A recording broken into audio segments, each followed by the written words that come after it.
আমাদের পশ্চিমবঙ্গের আদতই হয়ে গেছে যে এখানে কোনো ন্যায়ের বিচার আমরা পাই না। আমরা কোনো অন্যায়ের বিপক্ষে দাঁড়িয়ে নিজেদের ন্যায়কে ছিনিয়ে নিয়ে আসতে পারি না। আমাদের সঙ্গে না আছে প্রশাসন, না আছে শুভবুদ্ধি সম্পন্ন মানুষ, আর না আছে এই পশ্চিমবঙ্গের মাননীয়া।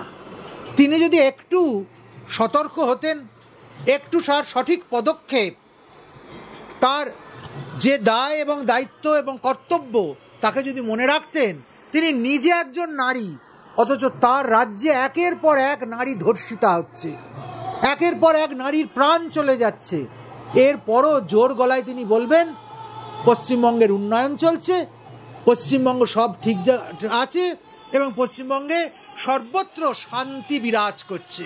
এক সময় বলতেন না যে পাহাড়ে শান্তি, এখন সারা পশ্চিমবঙ্গ জুড়ে সেই শান্তি তিনি দেখতে পাচ্ছেন। এটা একটা লজ্জার ব্যাপার, ধিক্কারের ব্যাপার। বাংলা হান্টের আরো খবর দেখতে নজর রাখুন। বাংলা খবর মানেই বাংলা হান্ট।